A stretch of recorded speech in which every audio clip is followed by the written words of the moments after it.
ఇప్పుడు గౌరవ వ్యవసాయ శాఖ మంత్రులు 2025-2026 సంవత్సరపు వ్యవసాయ బడ్జెట్ను ప్రవేశపెడతారు.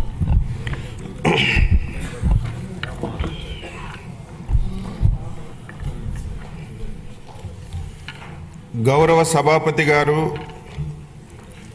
గౌరవ ముఖ్యమంత్రి వర్యులు, గౌరవ ఉప ముఖ్యమంత్రి వర్యులు, గౌరవ సహచర మంత్రివర్గ సభ్యులు, గౌరవ సభ్యులందరికీ నా హృదయపూర్వక నమస్కారాలు తెలియజేస్తున్నాను.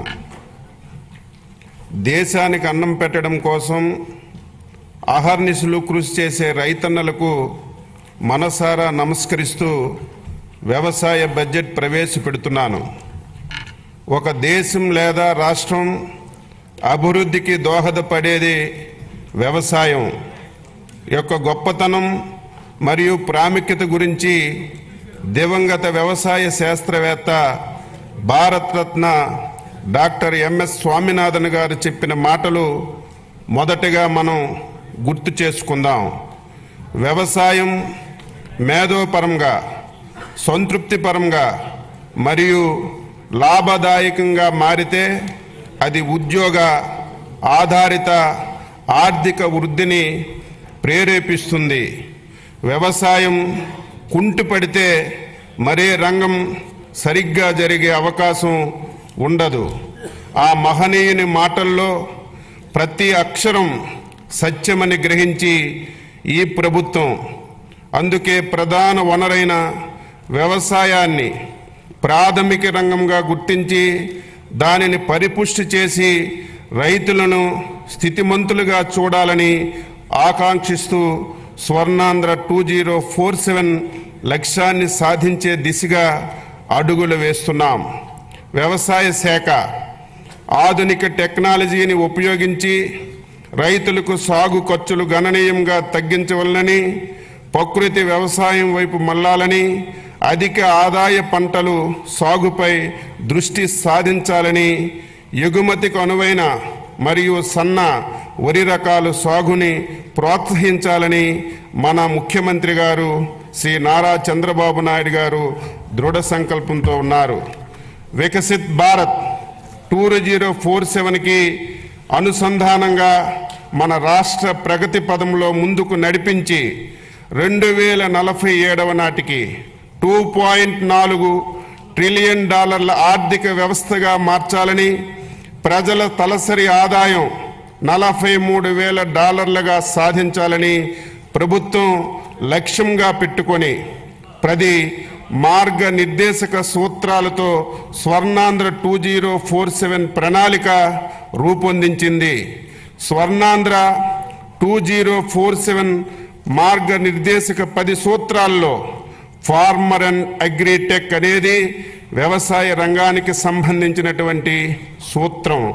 స్వర్ణాంధ్ర 2047 లక్ష్య సాధనంలో భాగంగా వ్యవసాయ రంగంలో 15% వార్షిక వృద్ధిని సాధించడానికి 11 వ్యవసాయ పంటలను గ్రోత్ ఇంజిన్లుగా గుర్తించి వాటి దిగుబడి పెంచడం మరియు ప్రకృతి వ్యవసాయంలో విస్తీర్ణం పెంపుకి కార్యాచరణ రూపొందించాం. 2024-25 సంవత్సరంలో ఏపీ జిఎస్డిపి మొదటి ముందస్తు అంచనాల ప్రకారం వ్యవసాయం జీవీఏలో 57,187 కోట్లు, అంటే వ్యవసాయంలో వృద్ధి రేటు 22.86%గా నమోదైంది. గత ప్రభుత్వం భూసార పరీక్షలను పూర్తిగా విస్మరించింది. మన ప్రభుత్వం 2024-25లో సాయిల్ హెల్త్ అండ్ ఫెర్టిలిటీ పథకం కింద 13.09 కోట్లు నిధుల ఖర్చుతో 4,30,000 భూసార పరీక్షా పత్రాలను రైతులకు అందించింది. అలాగే 2025-26 సంవత్సరంలో 6 లక్షల భూసార పరీక్ష పత్రాలు రైతులకు అందించడానికి లక్ష్యంగా పెట్టుకున్నాం. 2014 నుండి 2019 వరకు అప్పటి మన ప్రభుత్వం రైతులు వారి పొలంలోని భూసారాన్ని సరిచేసుకొని మంచి దిగుబడి సాధించడానికి 3 లక్షల మెట్రిక్ టన్నులు జింకు, జిప్సం, బోరాన్ వంటి సూక్ష్మ పోషకాలను రాయితీలతో రైతులకు అందించాం. 2019 నుంచి 2024 వరకు గత ప్రభుత్వం సూక్ష్మ పోషకాల సరఫరా పూర్తిగా నిలిపివేసింది. తిరిగి మన ప్రభుత్వం 2025-26 సంవత్సరంలో 5.98 లక్షల హెక్టార్ల విస్తీర్ణంలో రైతులకి రాయితీపై సూక్ష్మ పోషకాలు పంపిణీ చేయడానికి నిర్ణయించాం.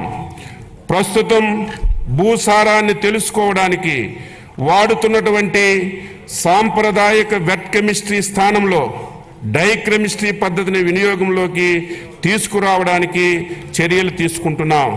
2024-25 సంవత్సరంలో 7.88 లక్షల క్వింటాల విత్తనాలను 268.32 కోట్ల రాయితీతో రైతు సేవా కేంద్రాల్లో పంపిణీ చేశాం. గత ప్రభుత్వం చెల్లించకుండా బకాయిలు పెట్టినటువంటి 120 కోట్లు విత్తన రాయితీని ఈ ప్రభుత్వం చెల్లించింది. ఇంకను 100 కోట్లు చెల్లించబోతున్నాం. 2025-26 సంవత్సరానికి రాయితీ విత్తన పథకానికి 240 కోట్లు బడ్జెట్లో ప్రతిపాదిస్తున్నాం. 2024-25లో 35.87 లక్షల మెట్రిక్ టన్నుల ఎరువులను సహకార సంస్థలు, రైతు సేవా కేంద్రాలు, ప్రైవేటు వర్కర్ల ద్వారా సరఫరా చేశాం. అలాగే 2025-26 సంవత్సరంలో రాష్ట్రానికి అవసరమైనటువంటి 41.38 లక్షల మెట్రిక్ టన్నుల ఎరువులు సరఫరాకు చర్యలు తీసుకుంటున్నాం. 2025-26లో ఎరువుల కొరతను నివారించడానికి ఏపీ మార్క్ఫెడ్ ద్వారా 2 లక్షల మెట్రిక్ టన్నుల ఎరువులు బఫర్ స్టాకుల నిర్వహణకి 40 కోట్లు బడ్జెట్లో ప్రతిపాదిస్తున్నాం. అన్నదాతకు అండగా నిలబడి వ్యవసాయాన్ని లాభసాటిగా మార్చేందుకు తలపెట్టిన బృహత్తర కార్యక్రమమే పొలం పిలుస్తుంది. ఈ కార్యక్రమం ద్వారా ప్రస్తుతం వ్యవసాయ రంగంలో వస్తున్నటువంటి ఆధునిక సాంకేతిక పరిజ్ఞానంతో వ్యవసాయంలో డ్రోన్లు వినియోగం, యాప్ ద్వారా పంటలపై చీడపీడలను గుర్తించి తగు చర్యలు తీసుకోవడం, ప్రకృతి వ్యవసాయ విధానాలపై అవగాహన కల్పించడంతో పాటు వ్యవసాయం అనుబంధ శాఖల క్షేత్ర సమస్యలు తక్షణ పరిష్కారం సూచిస్తున్నాం. ఆంధ్రప్రదేశ్ ప్రజా భాగస్వామ్య ప్రకృతి వ్యవసాయం ద్వారా ఇప్పటికే 10.6 లక్షల కుటుంబాలు 5 లక్షల హెక్టార్లలో ప్రకృతి వ్యవసాయాన్ని పాటిస్తున్నాయి. పీజీఎస్ ఇండియా ఆర్గానిక్ సర్టిఫికేషన్ ద్వారా 4.76 లక్షల హెక్టార్లలో 10.38 లక్షల మంది రైతుల్ని ధృవీకరణ చేస్తున్నాం. కొత్తగా ప్రారంభించినటువంటి national mission in natural farming పథకం పరిధిలోకి 3,000 కొత్త గ్రామ పంచాయతీల్లోని 2,570 క్లస్టర్లను ప్రకృతి వ్యవసాయ పరిధిలోకి తీసుకురానున్నాం. 2025-26లో